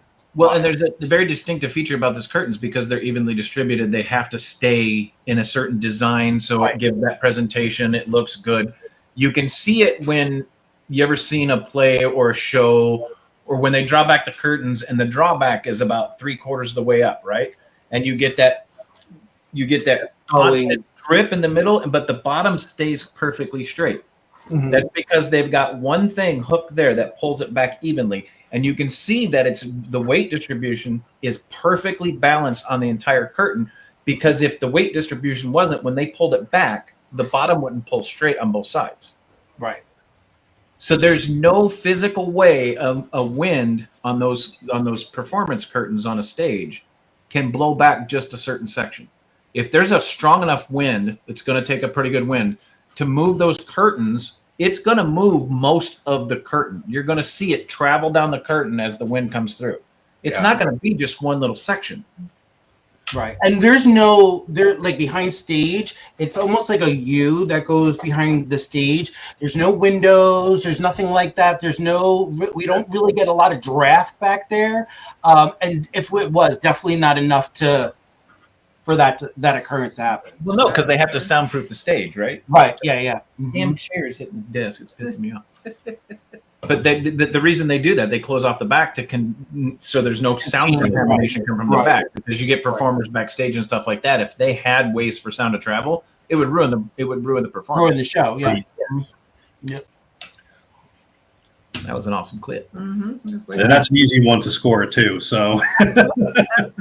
I get the 10. I'm sorry. It's a 10. Wait, Hands across the board. now.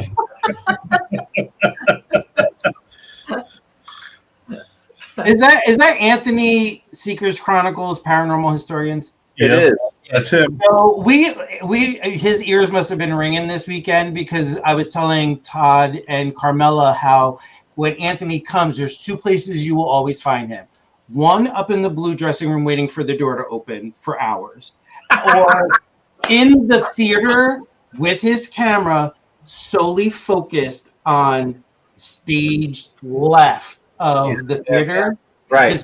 Whereas that he, like, every time he comes there, he sees something in that area. So yeah. And that's the opposite side of where this happened, right? Opposite side of where this happened. Yep. But Anthony, you could talk about what you experienced on that side that Anthony you were watching. So yeah, other Anthony. That night that we got most of tonight's footage from, we were in the main theater area doing EVP stuff, and I'm talking to Frankie, and I'm kind of facing stage left, and just out of the corner of my eye, I actually saw something move in that general area. One of those things that, like, it was a very obvious sort of movement in the doorway for stage left. It was just ironic because we were talking about it, and we're like, wait, that's the area that Anthony Simonelli is always watching, where he's seeing things. That's funny. Yeah. And for our audience, stage left is from the performer's view. Right.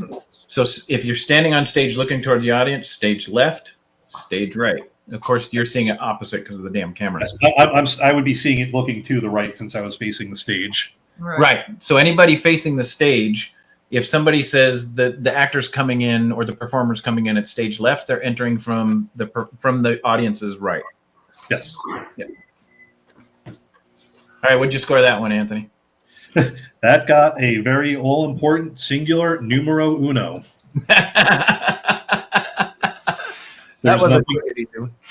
There was nothing prompting a response or anything like that. Just reverse those numbers, Audra. Instead of 1 and 0, 0, 1. Right there. Oh. That was really cool. That was awesome. And Chris gets 10 points for knowing more about curtains than any one person probably should. Don't ask me.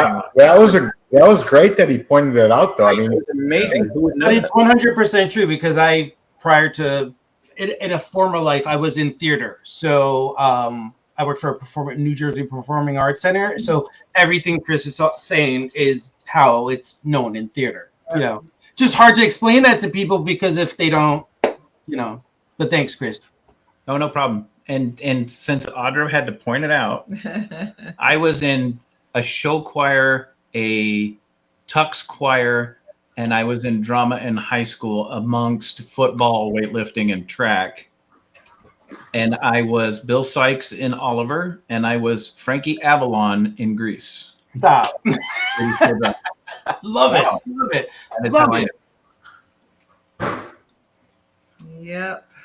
No comments from the peanut gallery. I don't want to hear it. And a curtainologist. Currentologist. The next chapter in Ron's book. Yes. I can just hear it in the crowd now. That's the meanest drama guy I've ever seen. Curtain for you. Curtains, see? You'll get yours. Your friends are crazy. Okay. Now, speaking of the Blue Room, that's our next clip. Nice. Oh, So here we cool. ADP session, Ritz Theater, Blue Room time is 12:06.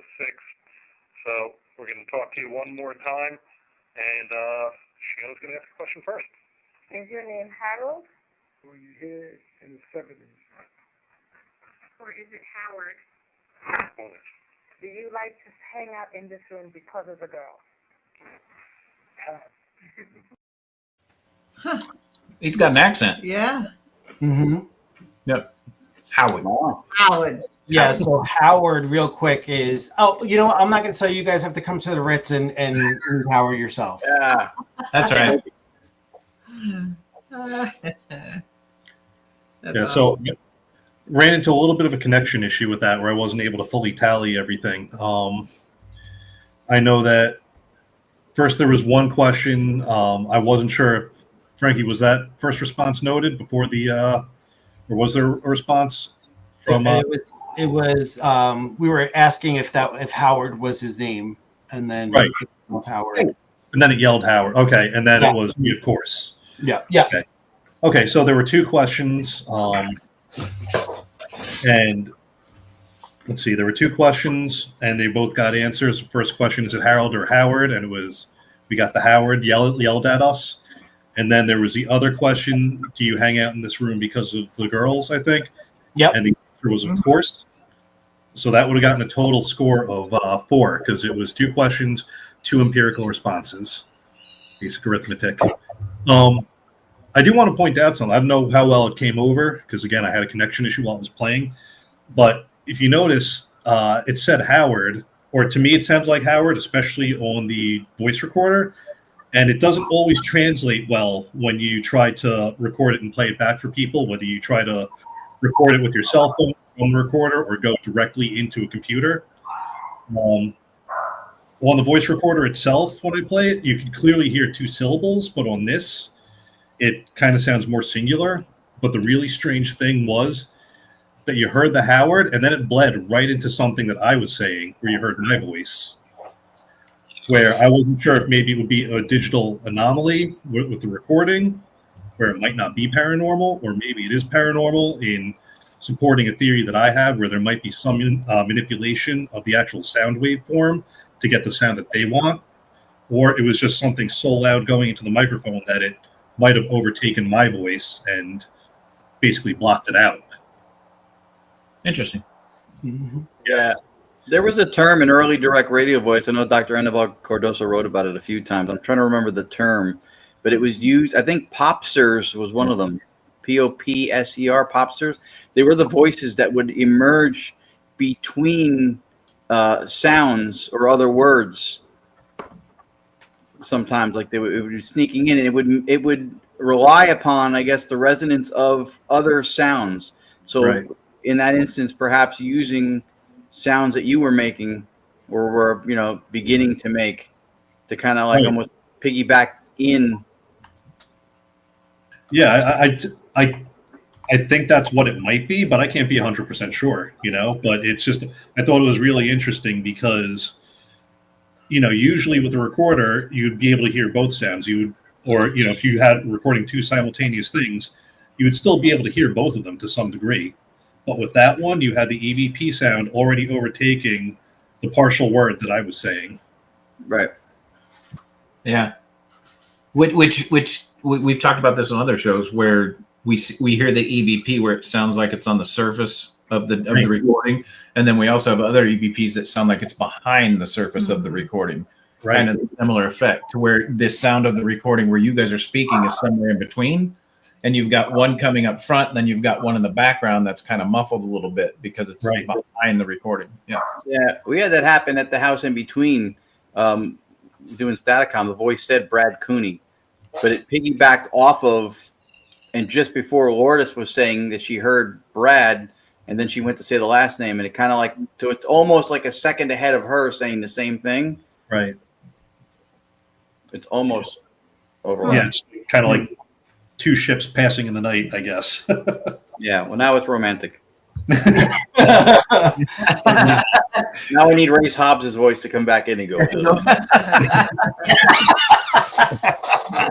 Gary, what? What did you say you thought that name of that term was? Popsters, I think, was one of the terms she used. Okay. I was just curious because I know there's a term. I'm going to probably screw it up.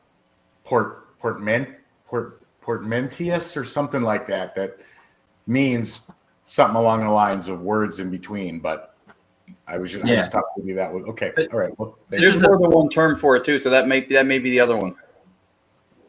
But this is a great teachable moment for our audience because they've heard us talk about it numerous times on our show about how you determine an EVP when you're not quite remembering who could have spoke during the time of the investigation when you caught that voice, where we've talked about it coming to the surface above the recording, above the voices of the normal recording and behind the voices.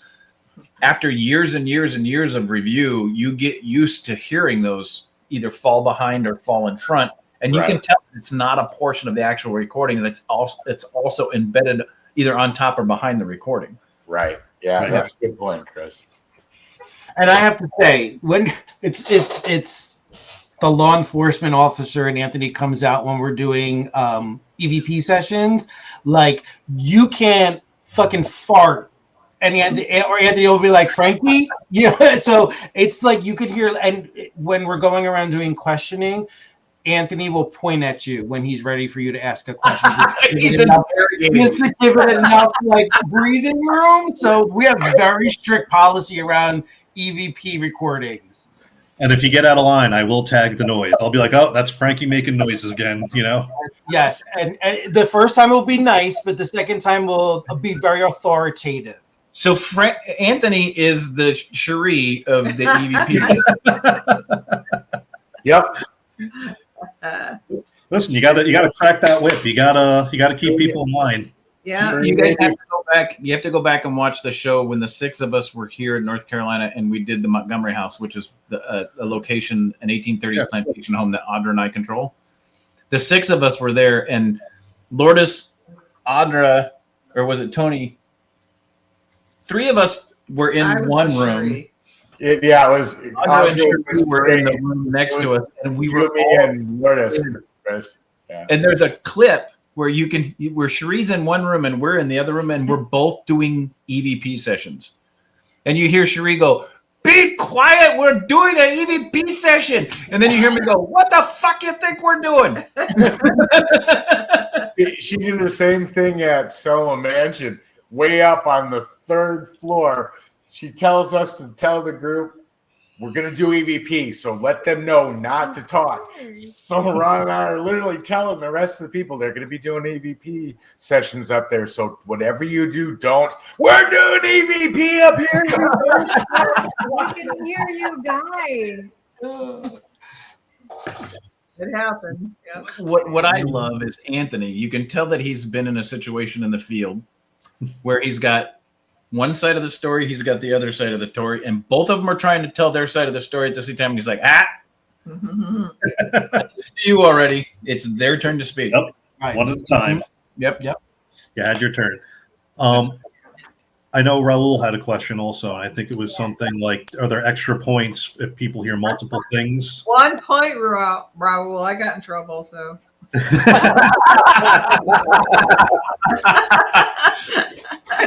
So 1 point.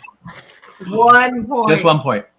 But it would just be one, but because people would be hearing so many different things, it would just get slid over to anecdotal because it might not necessarily be loud and clear, and you would just list all of the possibilities.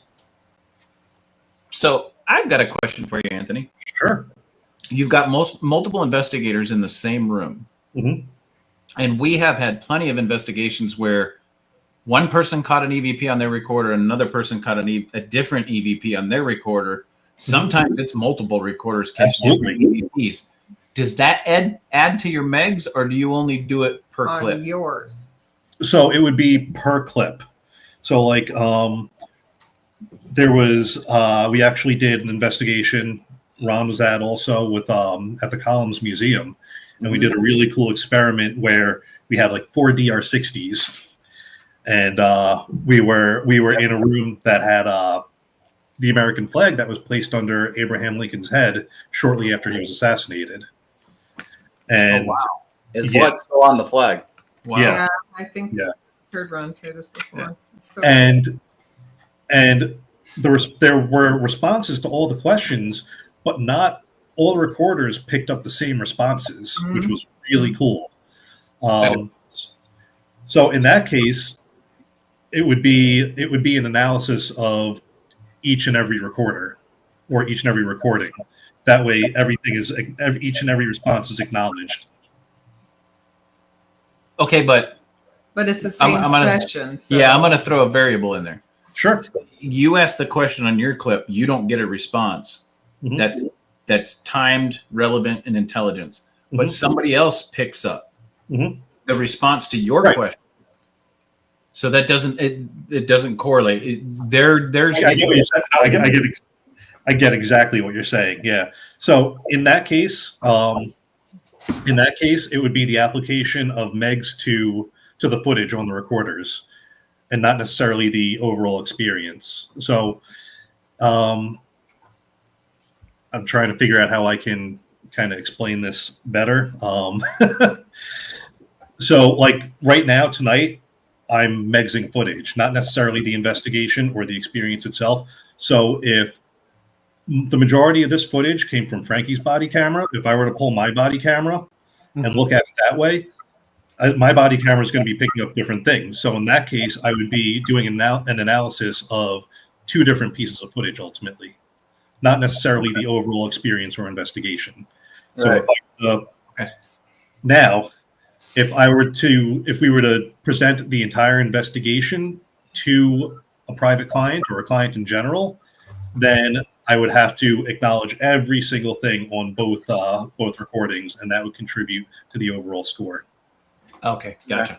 I thought I'm going to give you an interpretation of what I thought Chris was asking, which I think maybe itself would be a good question. So Sure. In that instance, right, if there was if that night, because I was there, if on one of the questions, like he said, you asked the question, and on your DR60 there was no response, Right. but on my DR60 there was a response. Right. Do you give the point for the question to both recordings or only to the one that got the response? Because in that instance, my clip doesn't have me asking, it has you asking, but you got the answer. Right. Then it would be to the one that got the response.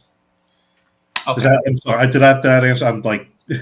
So the clip with the question that got the response would get a higher MEG score than the clip that didn't get the response. It absolutely would. And then overall investigation all put together would get a higher score than all the separate clips put together. Yep, you got it. Perfect. You got it. Right. So in that instance, that question and answer session, I would get 2 points for your question, and then the answer that came through, you would get 1 point for your question, but no answer. Well, in my case, it would be no point for the question because there was no answer. The question is only validated by the answer. Got it. Okay. And the answer is only validated by the question. So it goes. Right. 2 on one, 0 on the other. Correct. Gotcha. Got it. Perfect. All right. Next clip, main theater. Here we go. If you have something you want to say, you could say it into that device. I just put it onto the stage. Yep, you can talk right into it. Say whatever you want to say.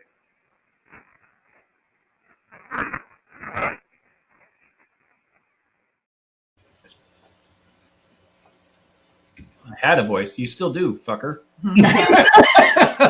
Yeah. That's good. Yeah, it's. So let me guess. That's a 2. Yes. Fantastic. Fantastic. I think I got this. Yeah. Like I said, I try to keep it simple, but I think it's relevant because maybe that was coming from a performer, you know? Maybe someone who's used to being on stage, someone who is used to having an audience, you know? Right. So maybe they were like, "Oh, I finally have this opportunity to say something. I had a voice. I had this outlet, and now I don't have it as often." And just to speak on that, like we have some spirits, namely Howard, who is very wants to make himself known. He speaks over other spirits, especially the women. So it could have been one of our female spirits that we were told from Brandy Wells, who's a medium, you know, there's this male presence, but he tends to dominate the conversation. To acknowledge him, tell him to step back so that other spirits can come through. So maybe it was something to that effect, like now I finally have a voice, to talk about some of the stuff, my experiences here. Yeah. So. Howard finally shut up. Right. Right. Shut the fuck up. Right. We gotta tell him. We actually have to tell him that sometimes. Yeah. Bro, like chill out. Yeah. Well, Back off. You'll have your chance. Yeah. So what's funny is you can add culture to that. So Otter and I noticed that Howard, when he responded, had a distinctive inflection. Yes, inflection in his voice. He had an accent, right? It was more of a New York, Boston type accent. Sounds, the in Rocky, his trainer. Right. Sure. Yeah. That's exactly who I picture. Right. Yeah. Burgess Meredith. But you also tie yes, thank you. everybody also stereotypes with the voice and that accent that they're a very dominant person. So somebody from Boston/New York is going to be a very overbearing person, right? That's what everybody sees as the stereotype. Where when you hear Howard's voice, you can imagine that he is probably a dominant person and the rest of them can't speak. Right. Yeah. That's fantastic. I like that the interpretation thing, which spoke to the subjectivity mentioned earlier, that Anthony said, because that could have been I had a voice, meaning that when I was incarnate, I had a voice. It could have also meant that I had a platform, I mattered. You know what I mean? I had a voice, like I had a say in things. It could have been, metaphorically speaking. So that's good, because a lot of times with context, you either go based on the other information or the rest of the sentence, and sometimes you don't have that. Right. Right. Well, So and this also goes to interpretation of evidence too. People have to remember when they're doing an investigation, some of the responses you get are relative to the location that you're at. So when you have an artist that was a performer, when he says, "I used to have a voice," that can, as an artist or somebody that has the mentality of an artist, I used to have a voice. I used to be able to project. I used to be able to express my feelings in my performances, or I used to be able to sing in my performances. I had a voice. Compared to somebody saying you're in a hospital and somebody says, you get a recording that says I had a voice, might be a different interpretation. Like, okay, so you were in here for a throat ailment and you couldn't speak anymore. Right. Right. All right. So timing, remembrance, and intelligence also pertains to where you're at in the location too. And we have a theory about the risk, because we'll have people come in, especially mediums, and they'll say, did anybody get murdered here, or very like dark stuff. But it's our theory. It's just a theory that spirit can take on themes of like the performances that are going on there. Oh, yeah. So like it may, like if you're getting something like murder or something, we know from the historical record that there was no murder, that there was no fires or anything like that. But there's they have some performance. Right, themes, like they had color purple there, so the vibe is going to be different than when they had heathers there. You know what I mean? So it's like they take on that whatever energy that the performance is kind of like themed at going for. So and you also got to remember, as a performer too, if they did a show and got a bad review or the audience didn't like it, they could also view that as I got murdered because nobody. I got murdered in the press. Yeah. Right. Yep. Yeah. Yeah. Fantastic. Can you guys hear the cat? Audra has this 14-year-old cat that is completely. Frankie, you should do an evaluation on this damn cat. I would be happy to. I would be happy to. The damn thing out of nowhere just starts going. Rah, rah, rah, rah, rah. That's what she's doing right now. It's walking. Unfortunately, what I do, guys, you're probably not going to see a lot of that footage, because of the fact that I look at it the same way I would with like humans that I work with. I'm not going to film a session with a client, you know what I mean, and put it on Facebook and on the internet. I kind of have the same. So you don't apply the MEGS score from Anthony to your patients. No. There's a whole different scoring that the mental behavioral health. Yeah. So you're not going to see any of that stuff, unfortunately. All right, we got 2 clips left, and they're both titled Main Theater. So here's the first one. There you go. You seem to have liked talking into this. So we're gonna give you that opportunity again. Anything you want to say to us, please say it.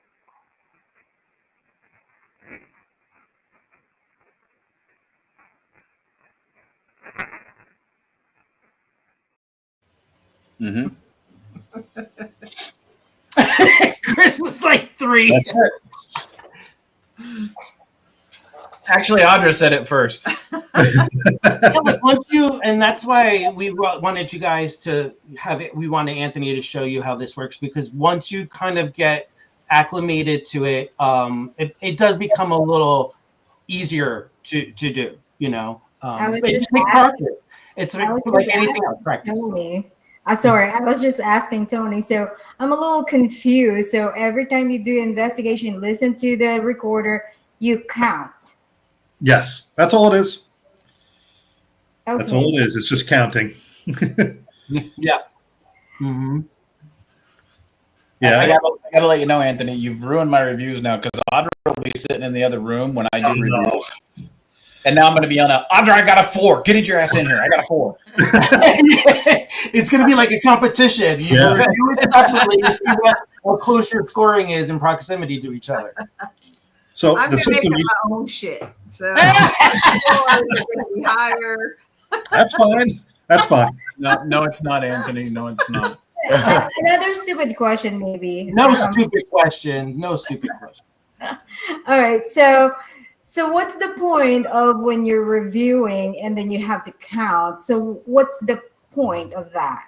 Isn't it extra work doing some counting instead of just, you listen, you just, annotate what's being said? But before he answers, I think the point is to assign a value to it based off of. You're correct. Yes.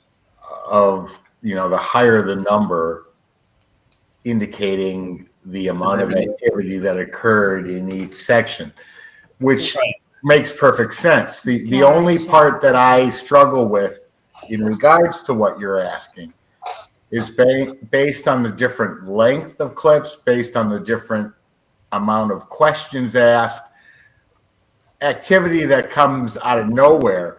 But I mean, if in a 1 minute clip, if I literally rattled off 20 questions, that regardless of whether they answered, didn't answer, answered incorrectly, it would have a higher score than if 2 questions were asked. Well, no, go ahead. I'm sorry.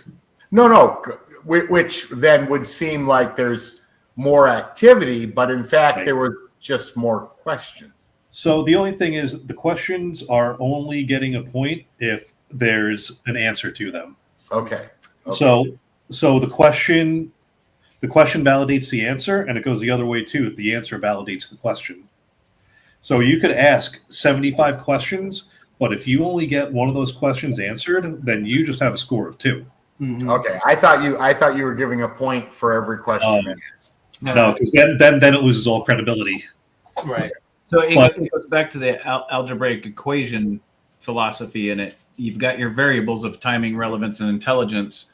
You can ask the question, but you can't come up with an answer to the solution if there's no timing, relevance, or intelligence to the answer. The timing and relevance is a big part of it. Kind of like when we had the name Bob come out when the question was asked in one of the earlier clips.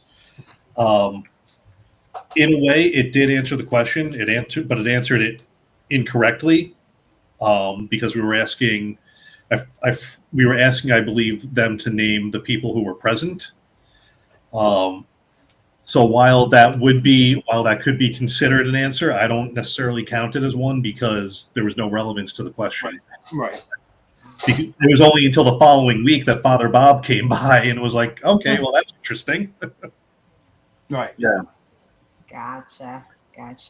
But the score is only a small part of it because, like I said, if we were doing a private investigation and we were presenting this footage to someone, it wouldn't just be the footage and a number. There would still be notes that they would be able to look at so that there would be further explanation for the score. Gotcha. That's cool.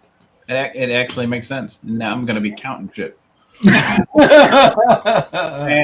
I'm serious. I seriously am. That's well, funny. if you come down to the Ritz, I'll buy you a drink in advance for room. I'm gonna need a drink. Thank you very much. We'll take you to Los Jalapenos across the street. It's not a bad thing that I'm counting shit because I'm doing it the way Anthony does it. The bad part is then she's going to create her own table, and she's going to come in here and look at it and go, "No, that's only a 4 on my scale." Question to Ron and Tony. Uh-oh. So can this be applied to Staticom? Sure. Absolutely. It has been applied to Staticom. Oh, okay. Yeah. I mean, Staticom is mostly a dialogue. It's mostly questions and answers. So it could very easily, like, it could be applied to Staticom. It could be applied to any devices that you're using. It could be applied to working with a medium. Like a digital recorder, like a straight EVP, you can apply that to. Anything that's empirical that could be replayed where somebody else could get the same Define number empirical. count. I don't know that. It's very deep. Empirical English. is something that can be perceived by you or by anybody else, meaning that it's either audible, visual. It's usually footage. Right. You could play the clip for anybody and they can identify what you're picking out. Where anecdotal is like we were talking about, singular. Somebody saying, "Well, you know, I feel like my hair was pulled." You can't empirically. You can't verify it. Only they can. It was a subjective experience only to them, which is why I asked, have you ever had something go from anecdotal to empirical with some other evidence that was shown? So, Cherie, that's not a stupid question because I didn't know what it meant either. It's new. It's a new because word. it's not in our vernacular to okay, unless you're in like a field like Anthony where you're looking at evidence and situations. But I always say surround yourself in a room with people who are smarter than yourself because you're going to learn a lot more than you probably would anywhere else. So, but I totally did not know what that meant. Thank you. I don't want to look stupid, but really. No, not at all. I mean, I look stupid all the time, but it has nothing to do with it. You know what I mean? But yeah. So no, thank you so much. That's how we learn by asking questions. You know? But I love the questions. I really do, because I know that sometimes I'll explain something and it makes perfect sense to me, and then I get someone like, "Wait a minute, how do you do this?" And I'm happy to answer any questions with this stuff. That's why I'm quiet the entire show, because I'm trying to understand what are you guys talking about. What is this? So it takes practice. It takes that. So a perfect example, sure, to help you understand is like the clip of the curtain moving. Yeah. If one person would have saw that and it wasn't caught on camera, that would have been anecdotal. Correct. And you can't measure it, you can't score it. But because it was caught on camera, then you can measure it under the MEGS scale, because then it becomes empirical, right? Plus, plus it can be replayed. Anyone else can see it. Yeah. It's so a simple. This is also a method. A different method, right? It's a method, like because you're counting. It's a method of calculating the value attached to a clip. Right, through the validation of the timing, the relevance, and capturing it in a video or on audio. Yeah, I'm learning here. I'm learning and guys. Anthony has a very, very well done PowerPoint presentation on MEGS that I'm sure we could send you guys. So this way, you know, because I even look at it now, it's like I have to refer back to it. Hey, and let's use the pop-up PowerPoint. I don't want to see it. If there's no animation to it, then I just get lost, and I'm just kidding. We'll make it fun for you. I'll update it with some cartoons and some animations. I'll be happy to do that. There's some fade in, some bolds that pop, right? Yeah. Weighted curtains. Yeah, the weighted curtains. Yeah. Awesome. Thank you, guys. It should be a good way of helping investigators determine. Oh, yeah. I wonder. That's a good point that Todd makes. Mm-hmm. Or was that Carmela? Because Todd sometimes puts Carmela's questions on here to make himself better. I'm going to say it was Carmela. That's right. So he's actually got a good point. Mm-hmm. Pop that back up again, because my brain just shut off. So activity at a location at a certain time of year is more active. Have you ever applied MEGS to a seasonal chart to see when the spike of energy is? Put it in a spreadsheet. Not necessarily seasonal. We were doing spreadsheets, but Excel makes me insane. Yeah. But there are worksheets that are made up where we actually have the times and dates. Mm-hmm. So it's mainly so that you could track back the dates to seasons. Or my big thing is time of the evening and the activity, or time of day and the activity. See, like, oh, we've gotten more activity at this time or that time. Maybe that's something that we should further explore. Yeah, that would be interesting because I could drop it into a pivot table and separate it by charts that would indicate time of year versus time of day versus. Yeah. Now you're talking my language, Chris. Yeah. No, that would be good. You could also start spotting trends in data because when you have variations at certain different times, but in both instances, you still had the through line of having the conductors that we always say add to paranormal, like running water, train tracks. You know, if you have those things that are ever present at a location, but you still have variations in the data showing spikes at certain times of day or year or whatever, then you look at those things that we give causal properties to for activity and go, maybe they're not causal, maybe they just help facilitate it, maybe they're conducive but not causal, maybe it happens to correlate, but you can no longer maybe say, well, this place is more active than that place because it has running water. Well, they both have running water underneath. Right, and you could break it down to activity based on if there was a performance prior to the activity. You could also break it down if you had who your investigators were, and you could break it into a pivot table and break it down by who gets the higher responses. So who are the spikes, number of people. Oh man, don't get me started with that's the law enforcement mind going. Right. I was gonna say that's my family's law enforcement, and that's just how their brains work. You know what I mean? Like, it's very analytical. And the great thing about it is, at the Ritz, we were the first team to come and investigate that place. No one, it's not saturated, so like it's like coming up with trends is important for us, because every time we go there, guys, it's a different experience. The more we go there, the more spirit lends to communication. So I think that's a great idea to track trends like seasonal and if you still have that data on a spreadsheet, feel free to send it to me. I'd love to break it down. We save everything. Yes. All right. So now that we're talking about data, we got one more clip. I think Sheree might have a question. Yeah, Sheree had a quick question. So on your investigation, first session, how long does it take for you guys to count? Like, really don't until after it's in review. Yeah, that entire analysis is done once we have all of our footage and everything like that. It's not happening during the investigation. Okay, gotcha. Yeah. Awesome. Good question. That is a good question. All right. So here is that last clip. Here we go.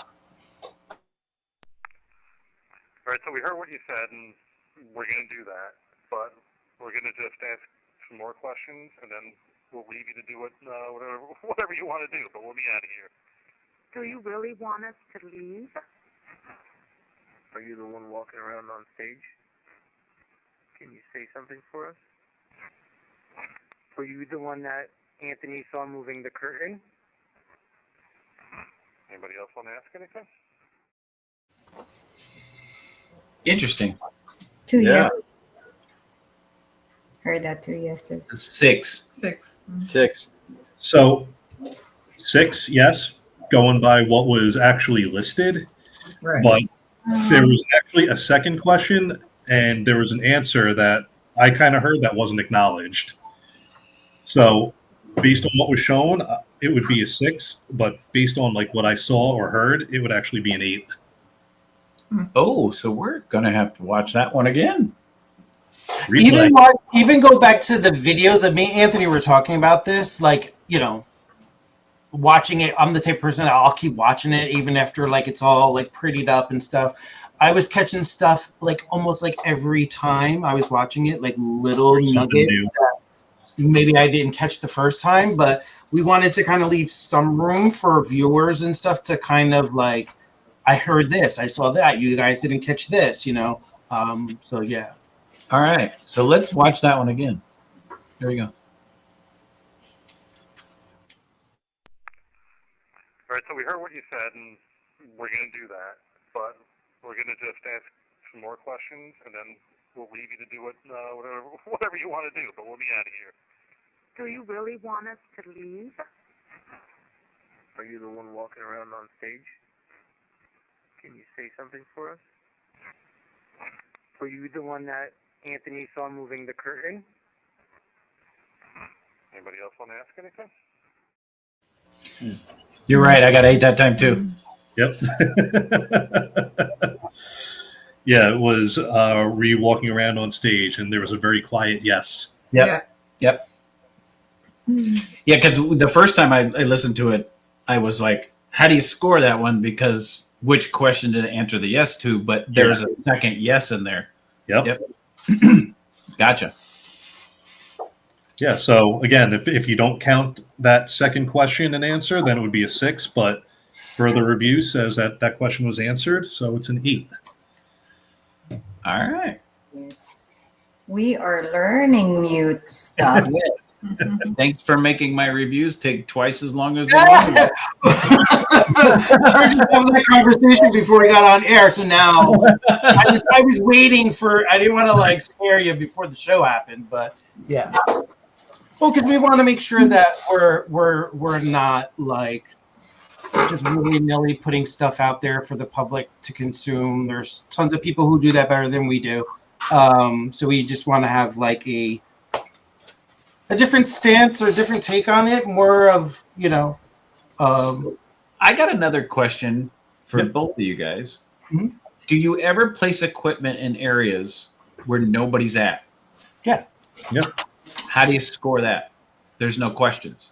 Right. So it would be because if there's any, usually if we have equipment set up in a place where people aren't, there would be like a trail cam or something like that available. Right. And that would then make it empirical evidence or whatever you want to call it. So yeah, like a lot of the times we will, like if we're investigating other areas and no one's in the theater, I leave like a spare body cam running the whole entire time and a trail cam. So yeah. So the reason I asked that is because when Audra and I, and you'll see this when we join you guys at Tala in May, is both Audra and I are sensitive. Mm-hmm. Right? We'll never call ourselves mediums. We don't do that. Right. But we will walk the location, and where I feel the most energy and where we pick up the most, I will drop a piece of equipment. Right. We're not there asking questions the whole time. Right. But we get good, solid evidence in those locations. How would I score that? Because there's no question. So there doesn't have to be a question to still get a score. Mm-hmm. It could still happen. Like for example, the stage curtain that was moving, there was no question or anything to prompt that. Right. But it was still captured as footage.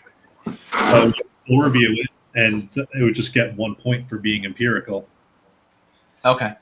Yeah. So for example, and I don't mean to keep dragging the show out, guys. I know we're over time, but sorry. So for example, no, it's not you guys. It's a fantastic show. That's why we're over time. But so say for example, we dropped. Audra and I went into the lobotomy section of Trans-Allegheny. We were the first group they let into that section. Right. We got so far, we started smelling dead body smell. We started getting sick to our stomach. We said, screw this. We're dropping a recorder right here. Mm-hmm. We got the sound of someone screaming no, the sound of a mallet, like during a lobotomy, and then a scream. But nobody was in that section at that time. Right. Do you count each sound?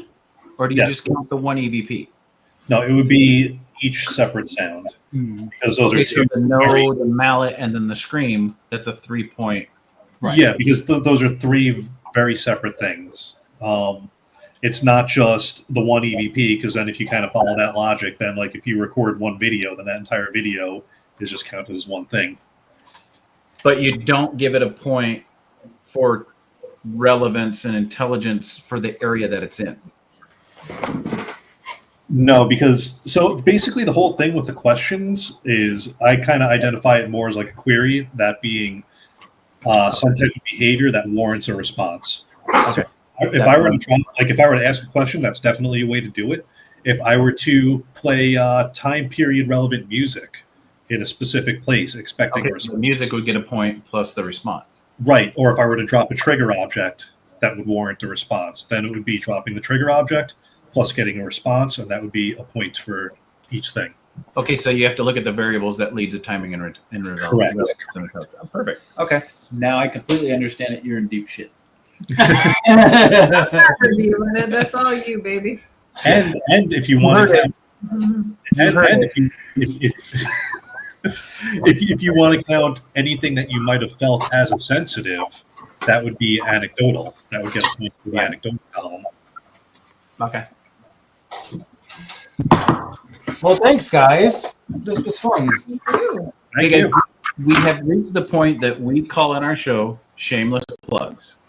This is the part of the show where you guys get to tell us where they can find you, where they can come to investigate and make money for the certain places that you guys run. Right. No shame whatsoever. I never have shame in my game, brother. Give me a mic and a camera, and I'm promoting everything we fucking got. So we're gearing. We take a hiatus. Last weekend was our last event at the Ritz. We take a break so we can plan and schedule. So coming up in 2025, we have private investigations at the Ritz. We also are going to have more of those show and investigation combos. So you can look out for that. We're on social media, all the channels, TikTok, Instagram, Facebook, at the ParaSight Experience. We're also on Eventbrite. Most of our investigations, both at the Ritz and other locations, will be there. But we post it on all of our social media channels. We want you guys to come out and experience the Ritz. Anthony and I don't make a profit. Our team does not make a profit on anything that we do. We want to, on public investigations outside of the Ritz, we just want people to have a fair shake, affordable cost in investigating. At the Ritz, everything that we make, every single penny goes right to the Ritz Theater Company to keep performing arts alive in our community here in New Jersey. And it's a wonderful, beautiful, historic place. It's got a vibe to it. It's its own energy. People who come love it. They keep coming back. We tell people, we want you to keep coming back because you guys are helping us peel back layers every time that we come into the theater and she opens herself up to us. So and we got tons of collaborations that are coming up in 2025. We are officially collaborating with Full Moon Paranormal. When we are together, we do stuff. It's a vibe as well. So we call ourselves Paramoon when we're together. So we're going to be doing some really cool stuff. And then we're also branching out into doing some really cool, neat, creative kind of content that we're putting out there. I'm going to be doing a dark history podcast. Nicole at Full Moon, we're going to be doing Urban Explorers. Anthony, tell them about your 6 questions. So yeah, I'll be doing a podcast called 6 Questions, where it's going to be the same 6 questions, but I really want to expand and elaborate and get really into the weeds with the people I interview. So instead of just rattling off questions and making it an interview, it's essentially me sitting down and having a friendly conversation with all the investigators I get to work with, but never get to have those conversations with. Nice. Sounds great. And we're gonna have a book club, and there's a bunch of stuff that we got coming out just to make it. There's people who do the investigation review stuff a lot better than we do. So we stay in our lane on what we do well, and that's what we hope people receive is what we are passionate about. So it's working with people like you guys. So we appreciate you guys. You guys have been very instrumental to our growth and our success. So we look forward to doing great things with you guys going forward. Thank you so much for sharing that new thing. I learned a lot today. Good. Thank you. Thank you for the opportunity. And guys, I know I talk for the rest of the team when I say fantastic freaking show tonight. I mean, the niche that you guys bring to the paranormal community is huge. And what you guys do as a team is massive, and a way to analyze and measure and quantitate evidence captured at an investigation is huge, because, I mean, we're always on the skeptic right? Everybody's always a skeptic about what we do in our field and what we produce and what we show. You guys have come up with a way not only to analyze it, to show that it's real evidence, but you've also come up with a way to measure it and quantify it to where, hey, we're not just showing you bullshit. This is actual measurable data we provide to you from the paranormal community, and that's fantastic. Right. You know, and it lends because I'm also going to be doing in 2025 a clinical-based study about people who have experienced trauma, residual trauma from paranormal experiences. So having MEGS as part of that, because I work for Rutgers University, so my goal is to try to get something on a university research level to show what we do and how it impacts people's lives. And so usually I need something like MEGS to, you know, make the data support it. That's fantastic. Awesome. Very cool. Thank you. Thank you, guys. So thank you for what you do for mental health in the community and what you do out there. Anthony, thank you for your years of service and protecting this community. You to continue to put people on the streets to protect our community. There, you both hold so much value in me and the team, and I can't express how much we appreciate what you guys do outside of the paranormal, on top of what you do inside the paranormal. It's fantastic. Thank you very much. Right back at you guys. We love you. All right, guys. Thank you so much for joining us tonight. We went a little bit longer than usual, but it was worth every freaking minute. We appreciate you guys all coming out. Now, remember, guys, we won't be here next week because of the holiday weekend. We're traveling, spending time with family, and I suggest you do the same. Make sure not only do you value those around you, don't just value what you catch in a clip in the paranormal. Don't just value what's out there that has passed and is no longer in the living form with us today. Make sure this weekend you spend time with your family and you value those that are still sitting in front of you, right? The ones that are still in their meat suits, make sure you value those. You make sure you love them because you don't want to have to catch them on an EVP. You want to talk to them now while they're still here and they can respond. Happy Thanksgiving, everybody. Make sure you eat a lot of turkey. Make sure you get fat, you get humble. Make sure you love those around you. Most of all, make sure you do what Frankie and Anthony does every day for the paranormal. You make sure that you love what you do. You have passion for what you do, whether it's in life or whether it's in death. No matter what you guys do, guys, have a great Thanksgiving and stay haunted. Guys, we'll see you in 2 weeks. Thanksgiving. Bye, guys. Happy Thanksgiving.